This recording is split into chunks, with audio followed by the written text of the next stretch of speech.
जैसे एक माँ अपने बच्चे की गलती और गुनाहों को ढांप लेती है, ऐसे परमेश्वर ने अपने प्रेम रूपी आंचल में तुम्हारे पापों को ढांप लिया है। और आपका मन, आपकी आत्मा गवाही देगी, हाँ मेरे साथ ऐसा हुआ है। जो लोग बोलते हैं कि मुझे परमेश्वर ने कभी प्यार नहीं किया, आज के बाद कभी बोल नहीं पाएंगे। ये प्रेम है परमेश्वर का, अगर आपके पापों को उसने ढांप लिया है। यही तो प्रेम है। बोल हालेलुया। और क्या ही धन्य है जिसका अपराध क्षमा किया गया और जिसका पाप ढांपा गया हो। और दूसरा में क्या लिखा, क्या ही धन्य है मनुष्य जिसके अधर्म का यहोवा लेखा न ले। क्या ही धन्य वो इंसान जिसके अधर्म का यहोवा लेखा न ले। गलतियों, गुनाहों और पापों को परमेश्वर ने, अपराध को माफ भी कर दिया और पापों को ढांप भी लिया और तुम्हारी गलतियों का लेखा भी नहीं लिया।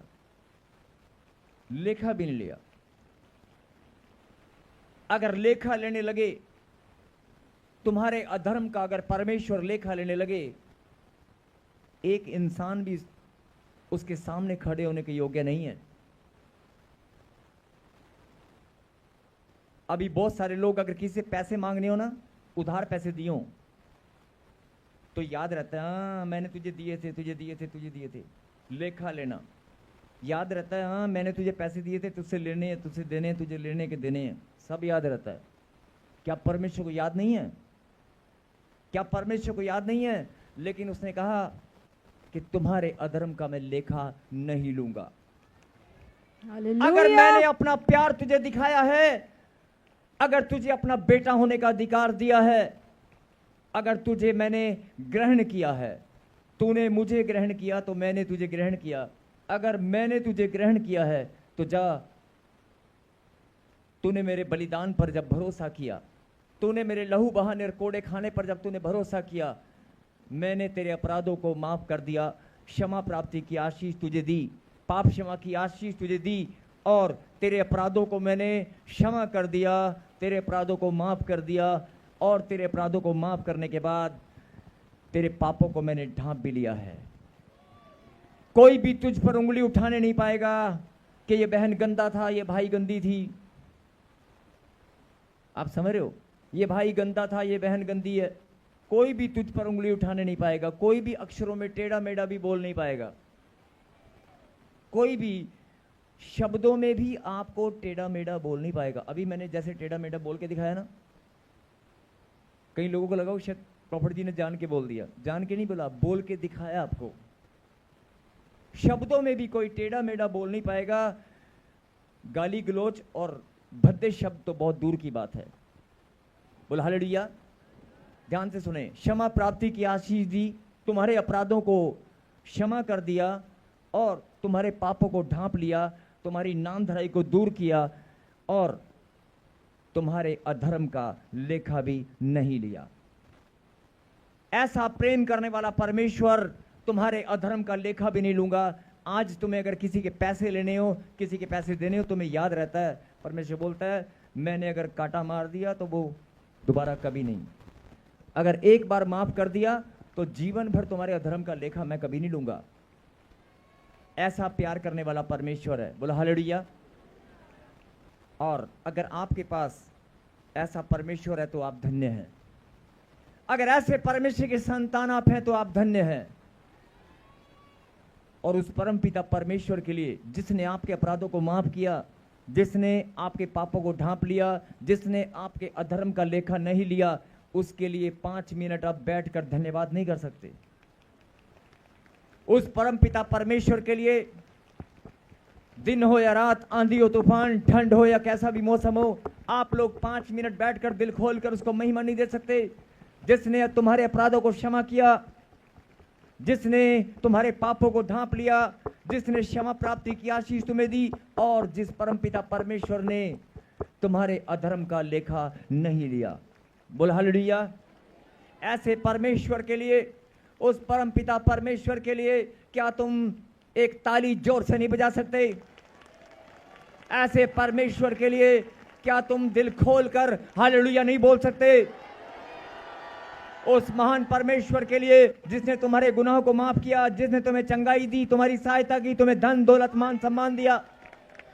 उस परमपिता परमेश्वर ने जिसने तुम्हारे जीवन को बदल दिया, उस परमपिता परमेश्वर ने जिसने तुम्हारे लिए लहू बहाया, बदन पर कोड़े खाए, उस परमपिता परमेश्वर के लिए क्या तुम एक रात प्रार्थना में, सारी रात प्रार्थना में बिता सकते हो? पक्की बात है? तो 31 तारीख की रात को आ जाना। हालेलुया। 31 तारीख की रात को आ जाना, सारी रात प्रार्थना होगी, Yes, सारी रात आमीन। भविष्यवाणी होगी।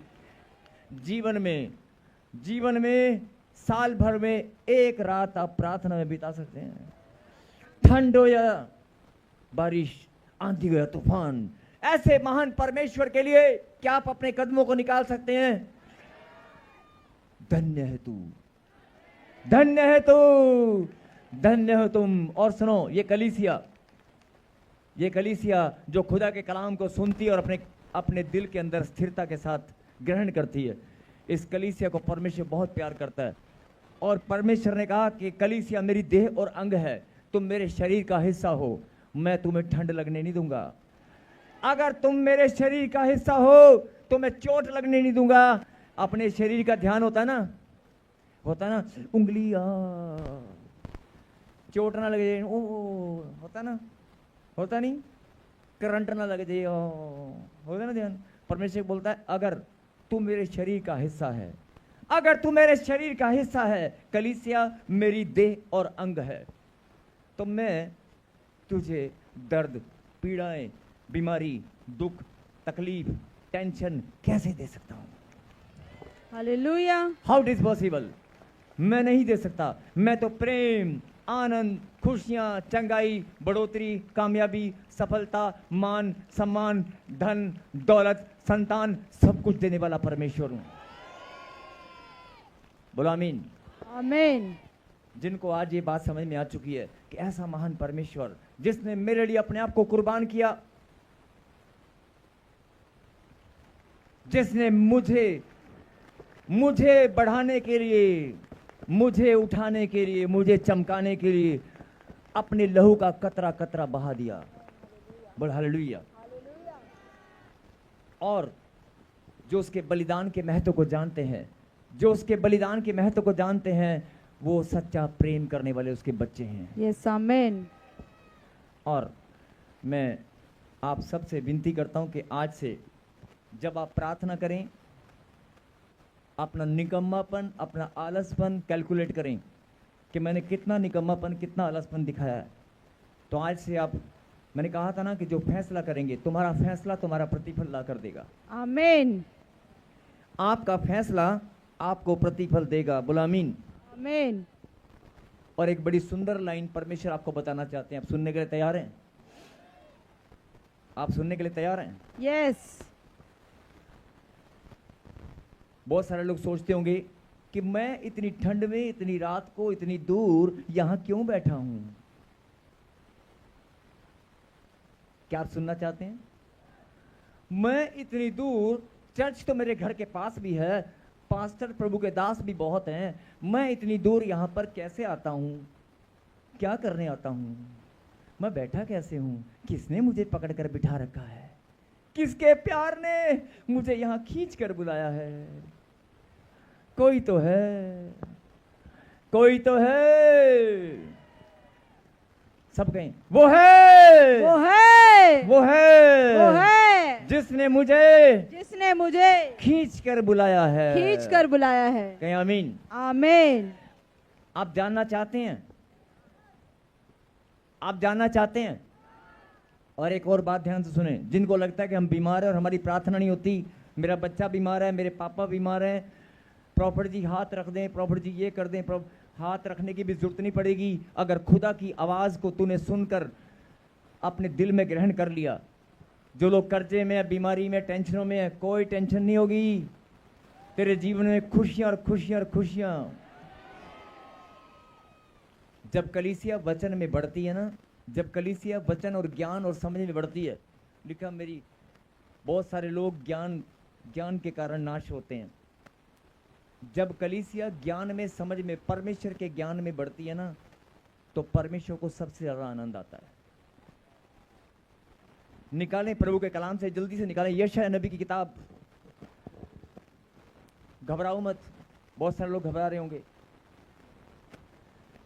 यशायाह नबी की किताब, जो पीछे अगर कोई बीमार भी है, अगर कोई चिंता में है, टेंशन में, कर्जे में है, ये लाइन सुन ले कि तू यहां बैठा क्यों है। जब आपको पता चलेगा कि मैं यहां पर बैठा क्यों, और मुझसे प्यार करने वाले परमेश्वर ने मुझे क्षमा प्राप्ति की आशीष दी, मेरे अपराधों को क्षमा किया, मेरे अपराधों को क्षमा किया, मेरे पापों को ढांप लिया, और मेरे पापों को ढांप लिया और मेरे अधर्म का लेखा नहीं लिया। बोल हालेलुया।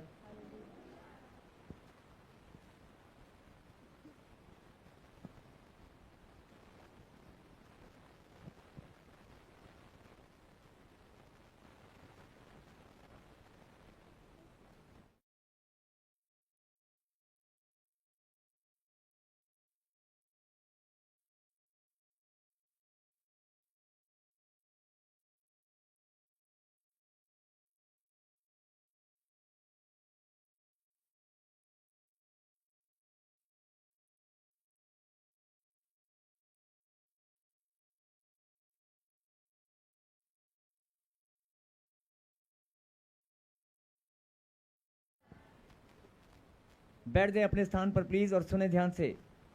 अभी आपको पता चलेगा कि आप यहां बैठे क्यों हो। जरूरी है, पता चलना चाहिए कि बैठे क्यों। इतनी रात को कोई बैठता है क्या? तो पता चलना चाहिए कि नहीं। यशायाह नबी की किताब और 48 चैप्टर और 10वीं आयत को हम पढ़ेंगे। 48 के 10।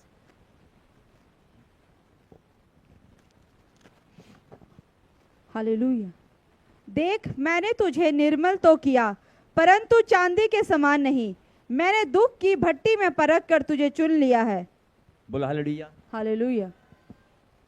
मैंने तुझे निर्मल तो किया, कईयों को समझ में नहीं आया होगा। दुख की भट्टी में से परख कर तुझे चुन लिया है। दुख की भट्टी में से चुन कर तुझे, परख कर तुझे चुन लिया है। अगर तुम्हारे जीवन में थोड़े बहुत दुख भी आए हैं ना, तो घबराओ मत, परमेश्वर ने परख कर तुम्हें चुन लिया है। अभी आप यहां पर बैठे हो ना, तो आपको पता होना चाहिए कि मैं चुना हुआ हूं। अगर आप यहां बैठे हो तो आपको पता होना चाहिए। बहुत सारे लोग अभी रजाई में, बिस्तरे में, कंबल में सो रहे हैं। बहुत सारे लोग को ठंड लग रही है और नींद में, लेकिन आप यहां बैठे हो। आपको पता होना चाहिए कि मुझे परमेश्वर ने परख कर, दुख की भट्टी में से निकाल कर चुन लिया है। मैं वो हूं जिसने दुख, दर्द, पीड़ाओं को सहन किया, लेकिन परमेश्वर को नहीं। परमेश्वर ने तुझे बल दिया और अपने समीप आने का मौका दिया। परमेश्वर तुझे चुन लिया है। अब एक बात बताओ, क्या आपकी आत्मा, क्या आपका मन मानता है कि परमेश्वर मुझे चुन लिया है? क्या आपकी आत्मा गवाही देती है कि परमेश्वर मुझे चुन लिया है? परमेश्वर ने अगर चुन लिया है तो ऊंची आवाज से कहें, परमेश्वर मैं धन्यवाद करता हूं, आपने मुझे चुन लिया है। कहें आमीन। अब आप बताओ, आपने सच बोला कि झूठ? सच बोला है। अब आप ही अपने आपको उत्तर मिलेगा। अगर परमेश्वर ने चुना है, अगर परमेश्वर ने आपको चुना है, तो आपके जीवन में परमेश्वर की कोई योजना होगी। अगर परमेश्वर ने चुना है तो फिर परमेश्वर ने आपको खा लिया तो आप यहां से जा सकते हैं। अगर परमेश्वर ने आपको चुना है तो आपके जीवन से कुछ तो करना चाहता है। एक ही लाइन बोलेंगे और प्रार्थना करेंगे आखिरी। सब मेरे पीछे के, हे परमेश्वर, मैं आपकी योजना का हिस्सा हूं, आपने मुझे चुन लिया है, मैं आपकी योजना का हिस्सा हूं। हे परमेश्वर, आपने मुझे चुन लिया है।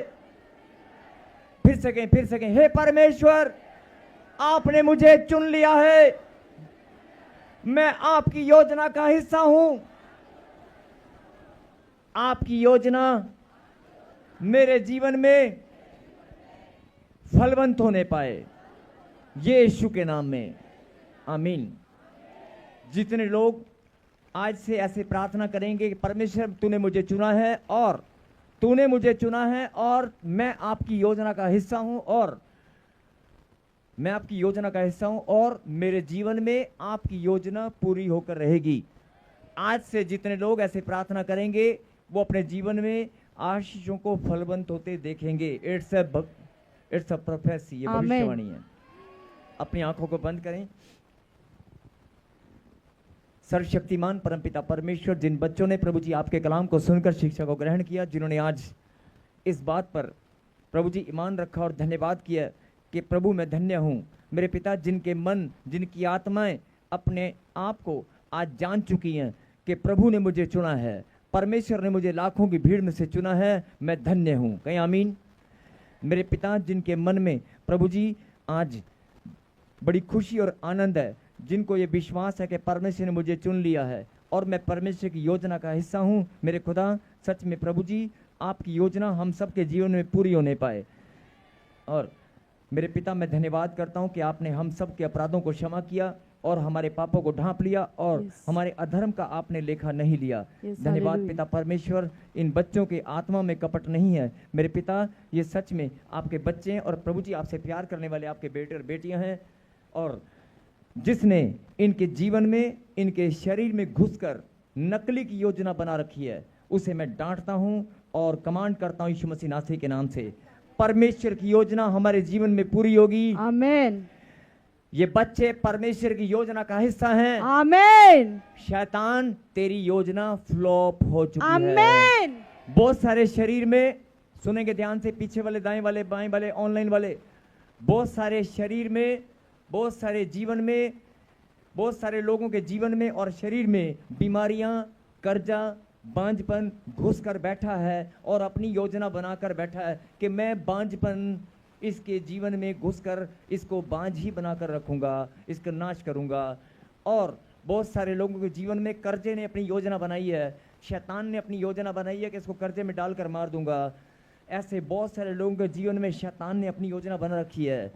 वो सारी की सारी योजनाएं फ्लॉप हो जाएंगी अगर आप कहेंगे मेरे जीवन में परमेश्वर की योजना पूरी होकर रहेगी। शैतान की योजना फ्लॉप हो चुकी है, कैंसिल हो चुकी है, शैतान का अधिकार खत्म हो चुका है। कहीं आमीन। सबको जय मसीह की। मैं जतिन बब्बर और आप देख रहे हैं मसीह परिवार चैनल। जैसे कि आप सब जानते हैं कि मैं इस चैनल पे प्रभु के अलग अलग दासों की वीडियोस डालता हूं, तो अगर आपको हमारा चैनल अच्छा लगता है तो आप इस चैनल को ज़्यादा से ज़्यादा सब्सक्राइब जरूर करें, ताकि आप प्रभु के वचन को सुन सके। वीडियोस को ज़्यादा से ज़्यादा शेयर करें ताकि जिन लोगों तक वचन नहीं पहुंचा उन तक वचन पहुंच सके। सबको जय मसीह की। एक बार मैं आपसे दोबारा कहूँगा कि इस चैनल को सब्सक्राइब जरूर करें और वीडियोस को ज़्यादा से ज़्यादा शेयर करें। जय मसीह की।